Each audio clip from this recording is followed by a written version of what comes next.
tonight. It's a Black Sunday in Owo, Ondo State, with scores killed in a terror attack at St. Francis Catholic Church as Governor Rotimi Akeredolu vows to fish out the perpetrators. Only demons could have conceived to kill worshippers. That's President Muhammadu Buhari's reaction to the killings in Owo, saying Nigeria will eventually win the war against terror. Condemnations trail the attack in Owo as Nigerians from all walks of life speak in one voice against the shedding of lives in Owo. And Rafael Nadal wins a 14th French Open and record extending 22nd Grand Slam title with a straight sets rout of Casper Ruud to become the oldest male champion at Roland Garros.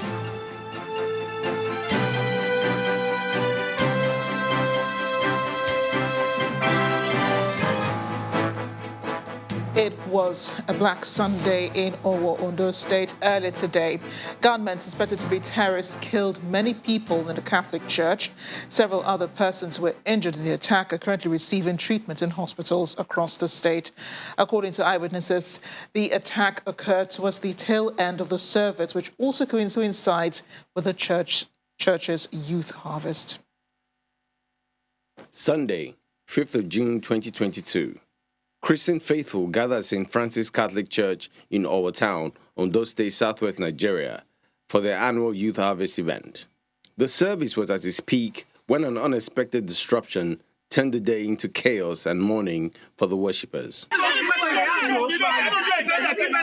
Eyewitness accounts say the building was rattled by an explosion before gunmen made their way into the church and began shooting with abandon. The father was liberated. Then this Boko Haram come inside, blowing bomb, shooting aside. Then members of the church are running away. Some they start shooting some people from leg. They get one woman from back, from face, others shooting the leg, shooting. So another father now escaped, go inside the house. As that thing after them, the soldiers, before the soldiers come, the government escaped.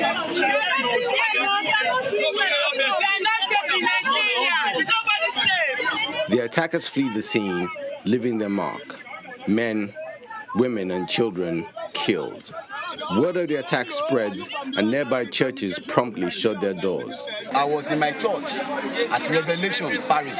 Today is our service. What do we call it? Koriomode. That is a children harvest. So what really happened today when we had a bat? All what happened? Our church was down. The Ondo State Governor Rotimi Akeredolu, who was attending to party matters in Abuja, promptly left for his state. His arrival at the scene of the attack a short while later sparked off another round of angry emotions, especially as this carnage happened in his hometown, and he has strong words for the perpetrators. A day that was designed for celebration has turned out to be quite the opposite. What many hope for is that this incident does not further increase the anxiety of Nigerians who are already struggling to cope with increasing cases of insecurity across the country.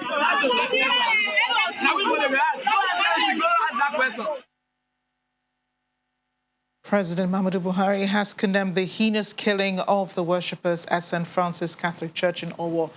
In a statement by his spokesperson, Femi Adesina, the president says is mourning all those who lost their lives, condoling with their families, the Catholic Church, and the government of Ondo State. He's also charging emergency agencies to swing into action and bring succor to the wounded.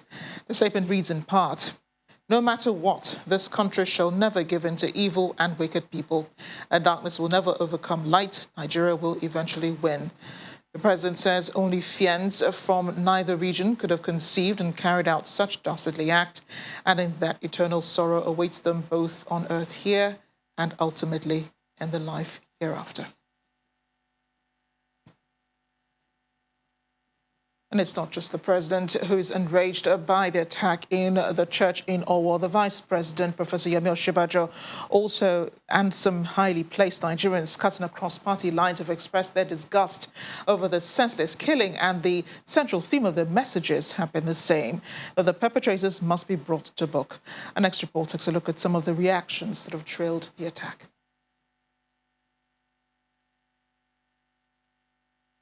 The leadership of the Christian Association of Nigeria has condemned the unprovoked attack and killing of innocent worshippers at the St. Francis Catholic Church in Owo.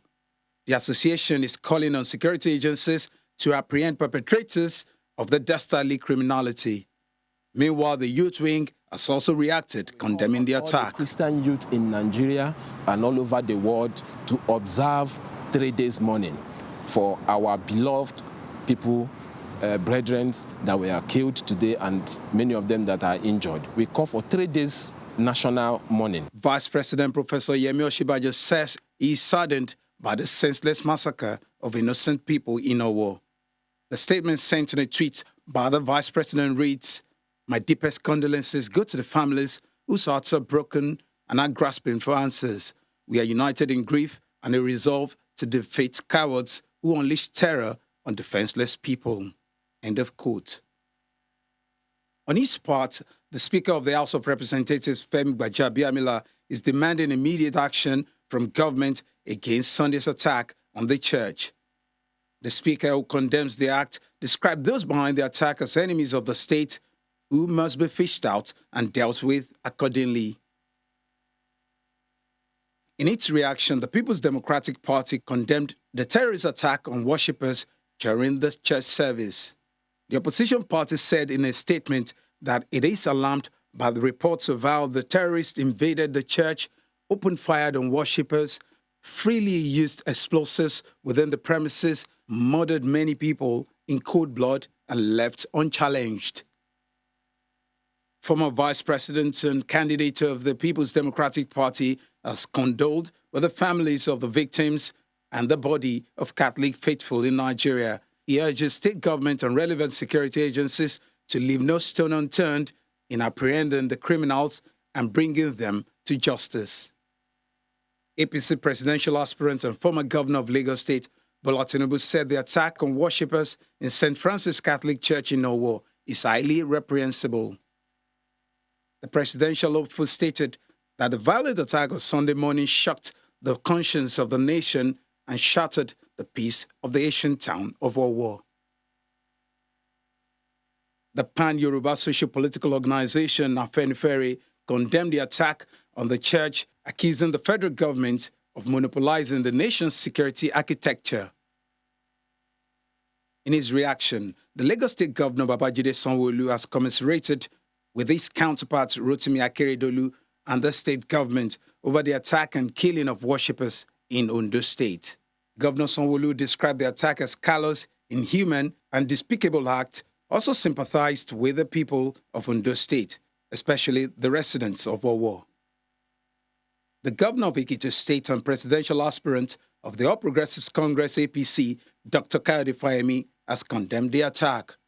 Dr. Fayemi, in a statement, described the attack as vile, barbaric, and callous, adding that there can never be any justification for the behavior of the assailants. Kogi State Governor Yaya Bello has also reacted to the attack. The governor spoke on Channels Television's flagship political program, Politics Today. Use this opportunity to commiserate, to condone the victims, the families, the people, the government, and the governor of Ondo State for the dastard act carried out by cowards, the criminals who went to a church that is carrying on their peaceful worship and murdered them. My heart goes out to them. The governor of Ebonyi State, David Umahi, also condemned the attack. Governor Umahi described the incident as sacrilegious, wondered why people take delight in unnecessary bloodletting. And the Nigeria's Governors Forum has also expressed its deepest sympathies to the Owo community, the government and the people of Ondo State and the country in general following the attack on worshippers. Now, in Kwara State, the police has confirmed an attack on an 18-seater bus, which left at least 2 persons dead and the driver fatally injured. According to the police, some bodies have been retrieved and deposited at Karasi Hospital for autopsy, as the joint team of security personnel stormed the bushes in an effort to rescue the victims. While empathizing with the families of the deceased and the victims, the Commissioner of Police assures that the perpetrators of the crime will be fished out from their hideouts. Meanwhile, Katsina State Police Command has been speaking on the attack by bandits in Fafaru and Kwari communities in Jibia local government area of the state on Saturday. Reports say that gunmen invaded the 2 villages around 3 p.m., shot residents, mostly women and children, and set several homes ablaze, allegedly to avenge the arrest of some of their colleagues who were earlier arrested by security agents. Reacting to the incident, the State Police Public Relations Officer, Gambo Issa, explained that the command responded shortly after it got information and had a shootout with the bandits. The DPO deployed a team of police personnel, including the armored personnel carrier. But before they reach down to the 2 villages, the bandits have already set some houses ablaze and shot and injured 3 members of that community. Victims are currently on admission at Federal Medical Center, Katsina. A joint or a combined effort of the military, police, and members of the community helped in chasing out the terrorists from these communities with the expectation that so many of them have escaped the area with a gunshot wound because there was an exchange of fire between the combined team and the terrorists. Up to this time around, I have spoke with the DPO, and he told me that there was no any report of kidnapping being reported either by any member of the community, including the traditional leader of that area. Especially what is drawing us back in this onslaught against terrorists and members of terrorist groups in Katsina is their alliance with some unscrupulous members of the community. Some members of the community that are not God-fearing have joined hands in unleashing mayhem on their own fellow brothers and sisters because of the worldly benefits, the gains that they are benefiting from these terrorists. They give them information on the movement of troops. They give them information on who is to be kidnapped and where kidnapping is going to take place so that they can get money. In part 2, after the break, former Borno State Governor Kashim Shettima apologizes to the Vice President, Yemi Osinbajo, and the Senate President over viral comments saying he was quoted out of context. That's in a moment. Do join us again.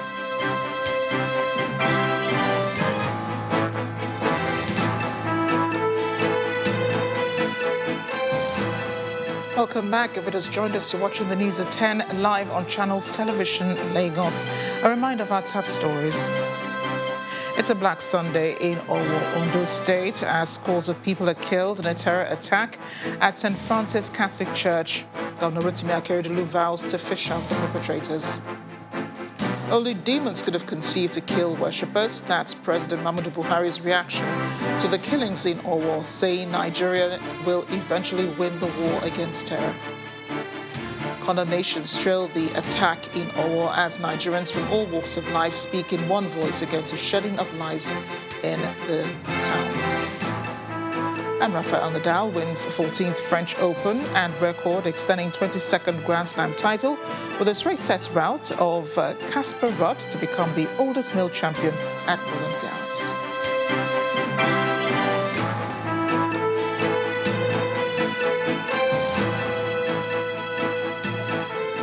The Bishop of the Anglican Communion, Kaduna Diocese, Right Reverend Timothy Yahaya, has asked the federal government to quicken the release of all the 61 victims of the March 28th Kaduna train attack from custody of their abductors. Terrorists had on March 28th attacked Abuja-Kaduna-bound train in Kaduna State, killing 8 passengers, injuring 26 others, and taking away 62 into the forest. And more than 60 days after the incident, the Anglican cleric wonders why it is taking the federal government a longer time to either rescue the victims unhurt or negotiate with the terrorists who are demanding for the release of their 8 children detained by security agencies in Adamawa State. I want to plead with the federal government. This is almost 70 days after the train attack. Grandmothers and grandfathers, wives, husbands and children are in the hand of their captors. I have never had a briefing from the corridors of power on what is going on about our citizens in captivity. Does it mean that life does not matter again in Nigeria? The security agencies must sit up. At any time there is a kidnapping, there is a jurisdiction where a DPO is in charge, where an SS director is in charge, where all the security forces are in charge. They should be called to order. If a commissioner of police under his own jurisdiction, kidnapping take place 2 times, 3 times, 4 times, that commissioner of police should be reprimanded. So for me, whatever it will cost government, other nations of the world do the same. Please and please, and let's look for a way out of this conundrum so that our country will have peace again. President Muhammadu Buhari is currently hosting stakeholders of the All Progressives Congress to a dinner at the State House hours before the commencement of its special convention. The event is being attended by the Vice President, Professor Yemi Osinbajo, the leadership of the National Assembly, including the President of the Senate, Ahmad Lawal, Speaker of the House of Representatives, Femi Gbajabiamila, as well as other prominent members of the party. The dinner is set to be follow-up to the meeting the president had with the national leadership and presidential aspirants of the party on Saturday night. Expectations are that the president will use the occasion to underscore his desire to achieve a consensus candidate for the party's presidential ticket before the convention. In the meantime, members of the APC Central Working Committee are also meeting in another part of Abuja. The meeting, holding at the Imo State Governor's Lodge, is to enable the committee conclude arrangements for the party's presidential primaries. Some governors, federal lawmakers, and other party members are attending that meeting. Staying with politics, the Deputy Governor of Oyo State, Rauf Olaniyan, has dumped the ruling People's Democratic Party for the opposition All Progressives Congress. News of his defection came amidst speculation of a sour relationship between him and the governor, Seyi Makinde. Mr. Olaniyan, who announced his defection during an interaction with journalists in his private office, said his supporters have been asking him to leave the PDP for a while now, and he can no longer deny them, hence the decision to move. Mr. Olaniyan and Governor Makinde were jointly elected on the platform of the PDP in 2019. Meanwhile, the Southern and Middle Belt Leaders Forum is commending President Muhammadu Buhari, Northern governors and other leaders of the All Progressives Congress for supporting rotation of the presidency to the South in 2023. A group describes the action as providing a glimmer of hope and an indication that the APC cherishes the oneness of Nigeria. A statement signed by the leaders of the different geopolitical zones which make up the body reads in part: by this development, the All Progressives Congress has not only ingratiated itself with the people of southern Nigeria, the Middle Belt region, and indeed all true lovers of democracy, equity, fairness, and justice, but has also demonstrated that it is a truly national political party that is committed to the unity, peace, and progress of Nigeria. It also commends Governor Abubakar Badaru of Jigawa State and other aspirants from the north withdrawing from the presidential race. However, the group advises contestants from southern Nigeria to close ranks ranks and present a credible candidate who will represent and protect the interests of Nigerians. A former governor of Borno State, Kashim Shettima, has apologized for his comments on Vice President Yemi Osinbajo and Senate President Ahmed Lawan, saying his comments were taken out of context. Governor Shettima, who was guest on Channels Television's political program last Thursday, came under heavy criticism over insinuations that both the Vice President and Senate President were too nice to lead the country. In a statement released on his Twitter page, Senator Shettima insists he never set out to denigrate the personalities of the two leaders. His statement on Twitter reads in part, "My assessments of the Vice President, Professor Yemi Osinbajo, and Senate President Senator Ahmed Lawan were well-intentioned. I never set out to subject them to ridicule, but rather to stir up interest in the contrasting virtues of the cast of aspirants putting up a fight against my preferred aspirant. My words weren't woven to portray them as unworthy aspirants, but merely to qualify them as non-threatening contenders." Senator Shettima adds that the comments should not lead to a division in the party and calls on all camps to mend the bridges. The Socioeconomic Rights and Accountability Project, SERAP, and 185 concerned Nigerians have filed a lawsuit against INEC seeking the court to declare the refusal of INEC to extend voter registration as unconstitutional and incompatible with international standards. SERAP is also asking the court for an order of mandamus to direct and compel INEC to extend the voter registration by a minimum of 3 months. According to SERAP, the extension, when and if granted, will allow eligible Nigerians to exercise their rights to vote. SERAP is arguing that INEC mandates ought to be exercised in a fair, just and non-discriminatory manner to ensure that Nigerian voters are treated equally and fairly, as the future of Nigeria's democracy depends on it. In spite of having marked more than 23 years of civilian democratic rule, a clamor for a truly people-derived constitution for Nigeria refuses to go away. To the proponents, much of what is wrong in the nation today can be traced to its constitution, which has been described as fraudulent and inconsistent with the principles of federalism. One of such believers is a chairman of the body of benchers and former head of Nigerian Bar Association, Chief Wole Olanipekun. He told Channels Television's Ladi Akedulale on our current affairs program Newsnight that efforts to amend the document have not succeeded so far because its problems are fundamental. Nigeria is not operating any constitution known to honesty, entrenched in group faith, brought about by unanimity of the people, acceptable to federalism. I'm not tickled by what the National Assembly is doing. They are not being fair to themselves. They are not being fair to us. They claim to be amending the Constitution. What are they amending? And I want to repeat it. Do you amend something that is not amendable? When you want to amend the Constitution, by the way, Ladi, where do you start? You start from the preamble. We the people? Oh, yes. They have to amend it. Why are they running away from it? If they cannot amend the preamble, if the preamble is not amendable, then it means the Constitution is not amendable.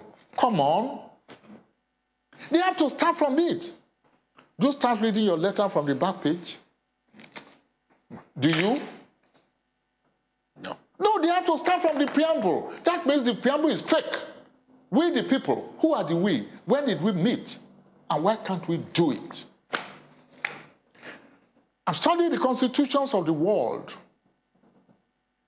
And I say this also with every sense of humility. There's no constitution that is near as fake, near as deceitful, near as make-believe in nature and in content as the Constitution, as what we call the Constitution of the Federal Republic of Nigeria 1999 as amended.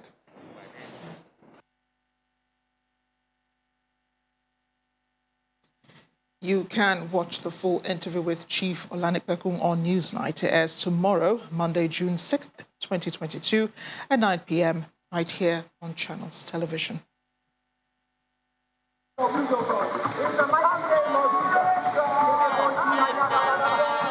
This happened earlier today. The Nigerian intercessory group holding a prayer march across the streets of Lagos Island, asking God to take charge of the nation.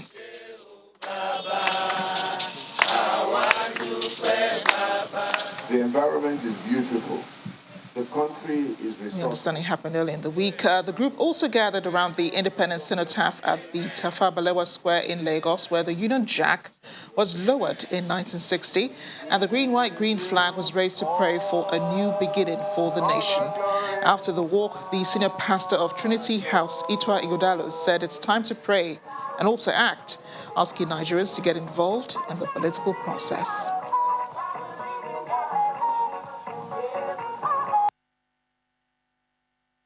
Everything physical starts from the spiritual. And one of the challenges of Nigeria is that we have not had enough spiritual intervention in the specific affairs of Nigeria. So we have come to where Nigeria started in 1960. That's the cenotaph, abandoned, neglected, forgotten, reflective of Nigeria. We've decided that we're going to maintain this cenotaph by ourselves so that we can lift up Nigeria. We've come to heal Nigeria, to pray for Nigeria, so that the hands of God will move on behalf of Nigeria. You know, of course, that 29th of May is usually the period of transfer of power, and this is significant. So 365 days' time, we're sure there will be a positive change in this country, and everything rises and falls on leadership. We can no longer blame them, but we need to take responsibility. And what we've come to do at the Nigerian Intercessory Group is to take responsibility for Nigeria, to pray for Nigeria, to ask God to do that which we cannot do, and to encourage people to get involved in the leadership and political affairs of Nigeria, well-meaning Nigerians. We ask them to join parties, to collect PVCs. We're not just going to pray. We must pray and we must act. We must pray and we must act. And we're determined that Nigeria will be great again. Still ahead on the news at 10, Rafael Nadal wins the 14th French Open and record-extending 22nd Grand Slam title with a straight-sets rout of Casper Ruud to become the oldest male champion at Roland Garros. We'll have more in sports news. To join us again.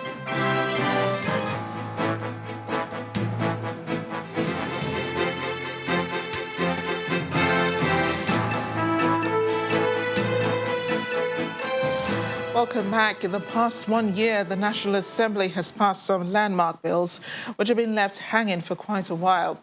Civil society organizations are still commending the National Assembly for passing the electoral bill, which is now being signed into law by the president. They say the passage of the bill not only improves the electoral process, but also eases the work of the CSOs. Our correspondent, Terry Kumi, takes a look at the National Assembly in the past year in continuation of our democracy series. The past year saw Nigerians mount extreme pressure on Parliament to pass very critical pieces of legislation. The Electoral Act Amendment Bill is one of the key items of legislation passed, with the intention to further entrench the country's democracy by reforming the electoral process. Electronic means. But the clause on electronic transmission of votes and the resignation of government appointees before taking part in party conventions threatened to derail the entire process. The clause of electronic transmission of vote was eventually passed. However, Section 84, subsection 12, which deals with resignation of political appointees who wish to contest in an election, is still a matter of litigation in court. The late amendment to Section 84, subsection 8, to allow statutory delegates vote in party primaries is also yet to be assented to by the president. Many Nigerians had yearned for the passage of this critical bill, hoping that it can sanitize Nigeria's electoral system by electoral irregularities like violence, ballot box snatching, underage voting, cash for votes, among others. I think the main contribution that the National Assembly has made is in passing the new Electoral Act. That has enabled us to do a lot more than we could do as civil society organizations in the past. Now, knowing that we have access to data, access to electronic transmission of results, access to, even our public institutions, enables us to work to develop innovative strategies that we could cascade down to the local level, knowing that the laws now allow us to do that. Even though they had it sent back more than 5 times by this current administration, they still showed commitment to citizens by reworking the bill and sending it back to the president for it to be assent. So I think that's something to be commended from citizens, because we would have had a situation where they would have decided not to act on it, and at the end of the day, it would have only created more chaos in the system that we find ourselves. Civil society organizations also want lawmakers to strengthen the judiciary. The judiciary and the way the courts come in, when the electoral process is ongoing, is an area the National Assembly could look more deeply into. Clauses 1. The Petroleum Industry Bill is another landmark piece of legislation for which the National Assembly gets commended. While it may seem that an applause would be in order for passing these landmark bills, some Nigerians still question the role of the National Assembly in improving the country's democracy or otherwise. These concerns would be largely due to the constitutional amendment bills passed by Parliament, which excluded improving the participation of women in politics and governance. Despite weeks of protests by women at the gate of the National Assembly, which compelled lawmakers to access the complex through the back gate, nothing changed. Although the House of Representatives had backtracked and reconsidered 4 of the 5 gender bills, it amounted to a nullity, as they were not passed in the Senate. The contribution of Parliament to the fight against corruption through its oversight functions is, however, brought to question. Some of the places that National Assembly members are supposed to go and carry out oversight, a lot of concern are brought up. One, you cannot go to oversight an agency, and it is that agency that will give you transport, that will give you per diem, that will give you, what they call sitting allowance and all those kind of things. You have already compromised the integrity of that, oversight. And that is why National Assembly has a huge amount of resources at their disposal. It's less than a year to the end of the 9th National Assembly, and while the politicking gets even thicker, it is the hope of Nigerians that Parliament will further entrench the country's growing democracy by living up to its responsibility of proper oversight to improve governance and ensure accountability. Terry Ikumi, Channels Television News. The enforcement of the total ban on the operations of commercial motorcycles called Okada in 6 local government areas of Lagos State enters its 5th day today, against the general belief that Saturday and Sunday may be downtime for the enforcement of the government's directive.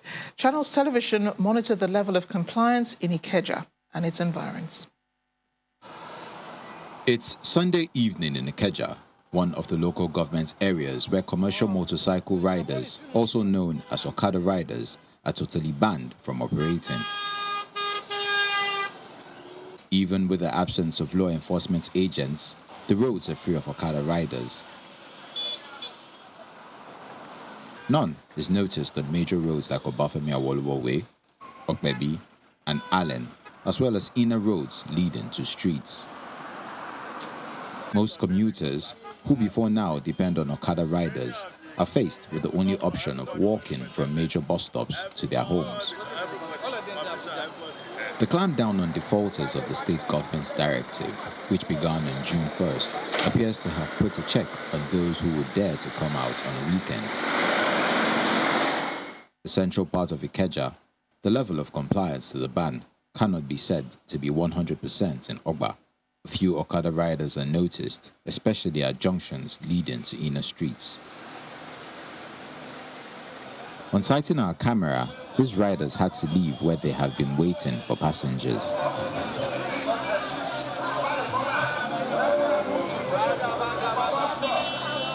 As the enforcement of Okada ban continues, residents are also talking about its implication on their livelihood and the economy. So for me, I think the right thing to do was for government to regulate the conduct of Okada riders, rather than this fiat, this government policy of placing ban on them. A lawyer and public affairs analyst, Olajide Ologun, thinks that the total ban of Okada is long overdue. This is not the first time the Lagos state government is banning Okada. But after a while, on those routes, they come out again, and no group should be seen to have the capacity to overrun the government. Not at all. I have personally advised from time to time that when you have laws you don't implement, it's as bad as you don't have laws. So if you take the pain to make laws, you must also take the gains of enforcing those laws. It's barely a week since the enforcement of the fresh ban on Okada riders in 6 local government areas and their council development areas began. Compliance may be impressive so far, but the coming days will tell how serious the state government is with the exercise. The war on drug trafficking has recorded another win as operatives of the NDLEA thwarted attempts by a large drug cartel to transport large quantity of assorted drugs. The NDLEA says at least 11 members of the syndicate have been arrested in connection to the seizure.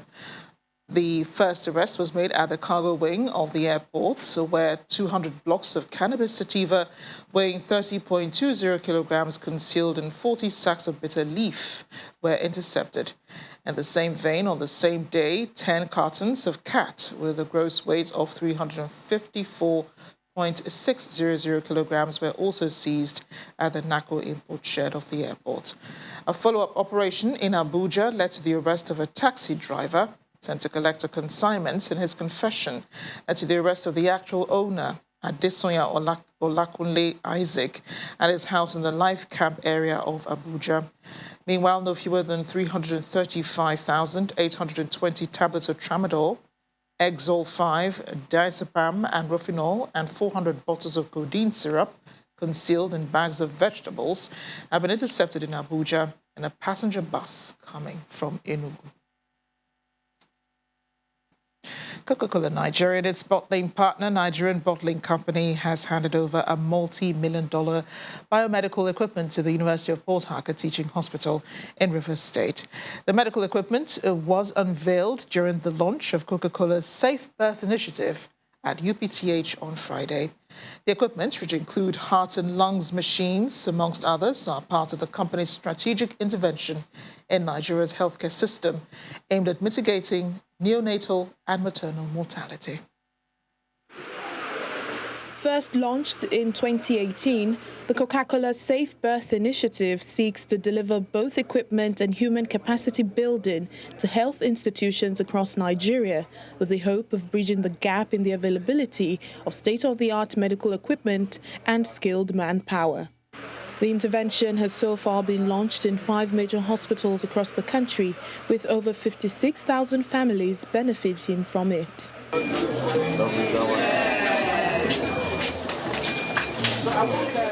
It is now being launched at the University of Port Harcourt Teaching Hospital in Rivers State and aims to provide vital medical equipment and supplies needed to boost mostly maternal and neonatal care. Most of the equipment donated are already in use at the hospitals. The 2 other equipment that is outside the safe bed is actually the heart and lung machine, focused on making sure that we kickstart heart and lung surgery in UPTH. It is funded by the Coca-Cola company, and MedShare is only the NGO and there's the donor. The Chief Medical Director, University of Port Harcourt Teaching Hospital, commends Coca-Cola for initiating and sustaining the intervention.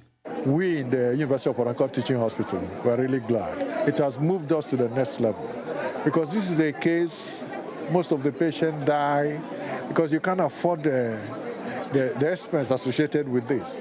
But this team have made it possible that these equipments are with us today. For the Vice-Chancellor of the university, the intervention will go a long way in expanding access to quality health care. Donation by these benevolent donors will expand access to high-quality surgical procedures, high-quality patient care, safer beds, and etc. in this hospital, and positively impact on thousands of individuals. Certificates and awards are presented to staff of the hospital who have been trained on how to operate the biomedical equipment. The company says the Aminu Kano Teaching Hospital and the University of Ilorin Teaching Hospital are next on its agenda, with more health institutions lined up to benefit from the initiative. On our shores now, nearly 50 people have been killed and hundreds more injured after a fire and huge explosion at a storage depot in the city of Chittagong in Bangladesh. Many of the injured are said to be in critical condition, and the number of dead is expected to rise. Hospitals in the area are said to be overwhelmed, with crowds of people waiting in hallways for treatment. Medics are also appealing for blood donations, and some of the injured have been airlifted to the capital, Dhaka. A fire was said to have started when a number of shipping containers exploded at the site in Chittagong. It is thought the chemicals were stored in some of the containers. The Ukrainian capital, Kyiv, has been under heavy assault, the first in many weeks since the invasion of the country by Russia in February. Russia's defense ministry claims it had targeted a site storing tanks supplied by Europe, but Ukraine says rockets hit a train repair plant where no tanks were held. Kyiv has been largely spared in recent months as Russian forces have been focused on Donbass in the east of Ukraine. Many say the capital has felt like it is returning to some sort of normality. But before the attacks today, Russian cruise missiles had slammed into two sites in the east of the city. A smiling Queen Elizabeth appeared on the balcony of Buckingham Palace earlier today, marking the end of the Platinum Jubilee celebrations. She was flanked by Prince Charles and Camilla and the Duke and Duchess of Cambridge with their 3 children. There was a brief moment in which she smiled and waved at the crowds gathered outside before heading back inside.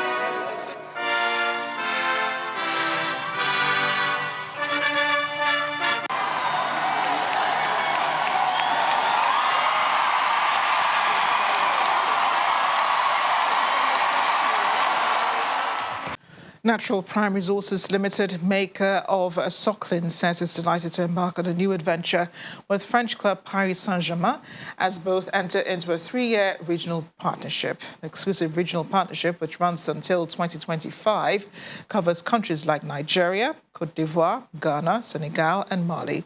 This report takes a look at the event which happened in Lagos recently. Leading premium detergent So Clean, together with French club Paris Saint-Germain, unveils an exclusive regional partnership in Lagos.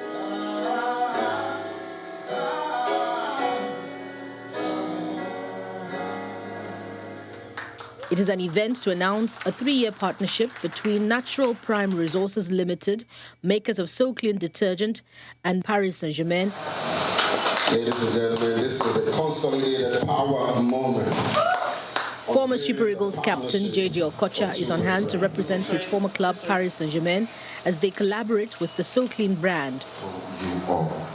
The partnership will provide consumers and supporters of the club the opportunity to indulge their passion for the club in their everyday lives, together with their trusted detergent brand. It's a club that is still very ambitious and are still growing, and of course I think it is a good partner for any great brand to have, and I have no doubt that it will be a successful partnership. I think it's a two-way relationship. One is PSG is a very powerful global club, has ambitions not only within the markets in which they are popular, but also with Africa. And in saying so, when they looked at Nigeria, I believe they'd look for some iconic brands which fitted in with the partnership and what they wanted to achieve. So Clean has developed cutting-edge technologies to provide the best cleaning and caring experience to any fabric. The brand has over 70 years of heritage, We have good backers in the business, and the brand does not ever compromise on technology. No matter how tough things get in Nigeria, we consistently remain that our formula must not go backwards. If anything, our formula must move forward with progression.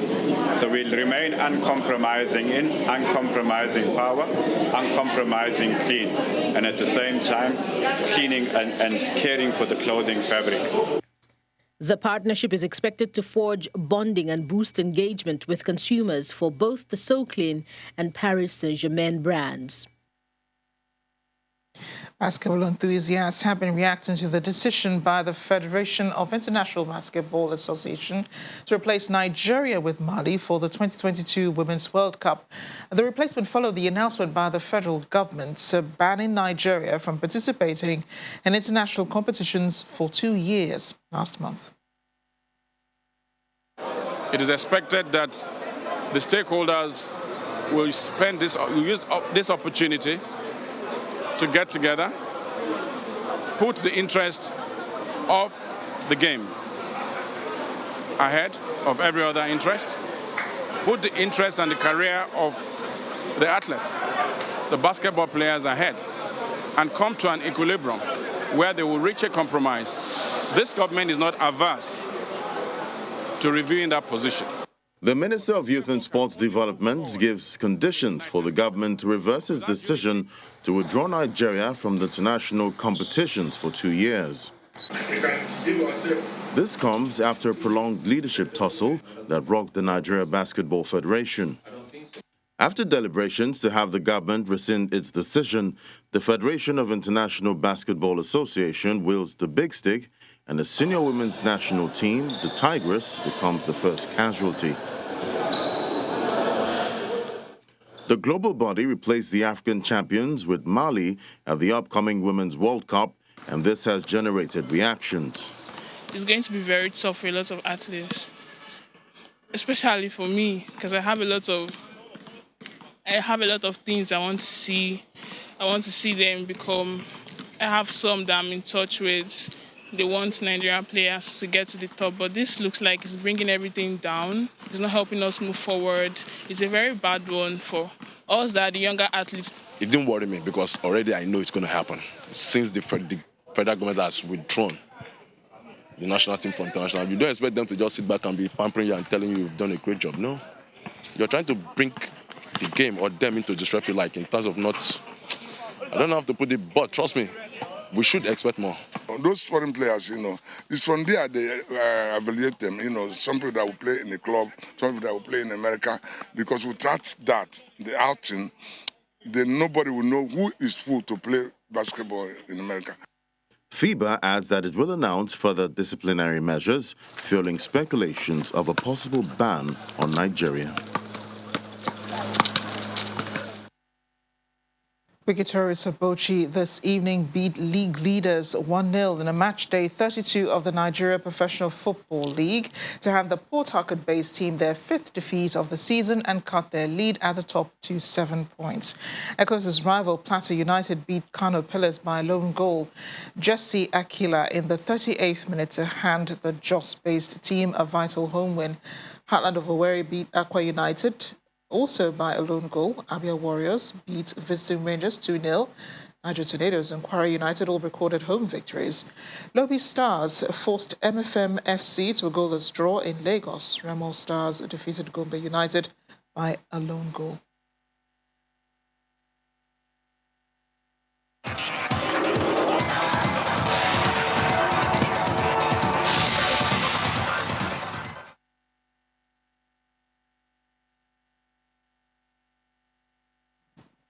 And just one more political story before we go. President Muhammadu Buhari says the All Progressives Congress is set for a 3rd straight victory since 2015. The president was speaking at the meeting with party faithful this evening. We'll give you more on this as soon as we get the details of the president's comments at that meeting tonight. And the main news again, it was a Black Sunday in Owo, Ondo State, after scores of persons were killed in a terror attack at St. Francis Catholic Church. Although the police is yet to confirm the actual number of casualties, eyewitnesses put the death toll at between 30 and 45. Governor Rotimi Akeredolu had to cut short his assignment at the APC convention, however, vowed that the perpetrators will be made to pay for their sins. President Muhammadu Buhari has mourned the victims of the Owo attacks, saying only demons could have conceived to kill harmless worshippers. The president, however, said Nigeria will eventually win the war against terror. And Rafael Nadal today won the 14th French Open and record extending 22nd Grand Slam title with a straight sets rout of Casper Ruud to become the oldest male champion in Roland Garros. That's it on the news at 10 tonight. Thanks for watching. I'm Amarachi Ubani. Good night.